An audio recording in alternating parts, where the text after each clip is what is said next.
حضرت سیدنا عمر رضی اللہ تعالی عنہ جلیل القدر ہستی ہیں جنہیں حضور علیہ السلام نے اللہ سے مانگ کے لیا۔ 39 لوگ جب اسلام لا چکے، 39ویں شخص حضرت امیر حمزہ رضی اللہ تعالی عنہ تھے۔ تو میرے حضور نے ہاتھ اٹھا لیے، کہا اے اللہ، ایک شیر دیا ہے امیر حمزہ، ایک شیر اور عطا کر دے، عمر بن خطاب دے دے یا عمر بن حشام دے دے۔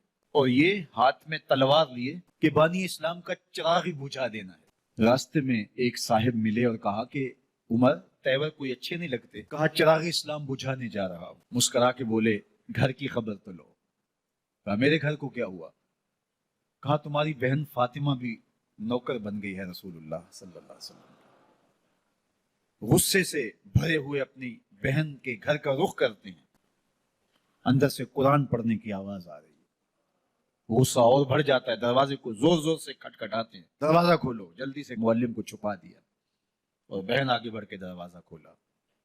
کہا تم سابی ہو گئے ہو، دین چھوڑ دیا تم نے، بتوں کی وفا ترک کر دی اور بے تحاشا مارنا شروع کیا۔ بہن کا سر پھٹ جاتا ہے، خون بہنے لگتا ہے۔ فاطمہ بنت خطاب بولی عمر تم خطاب کے بیٹے ہو، سنو میں بھی خطاب کی بیٹی ہوں، جو ظلم جو جبر کرنا ہے کرو، میں محمد عربی کا دامن نہیں چھوڑوں گی۔ سوچنے پہ مجبور ہو جاتے ہیں وہ کون سی طاقت ہے جس نے بجلیاں بھر دی اس کے اندر۔ کہا جو تم پڑھ رہے تھے مجھے بھی سنا سکتے ہو؟ کہا تمہیں غسل کرنا ہوگا۔ عمر اپنے بدن کو دھو رہے ہیں، میرا رب دل دھو رہا ہے، اور قرآن کی تلاوت ہونے لگتی ہے۔ طٰہٰ ما انزلنا علیک القرآن لتشقیٰ، 14ویں رات کے محبوب چاند، ہم نے قرآن اس لیے نازل تو نہیں کیا تھا کہ تم مشقت میں پڑ جاؤ۔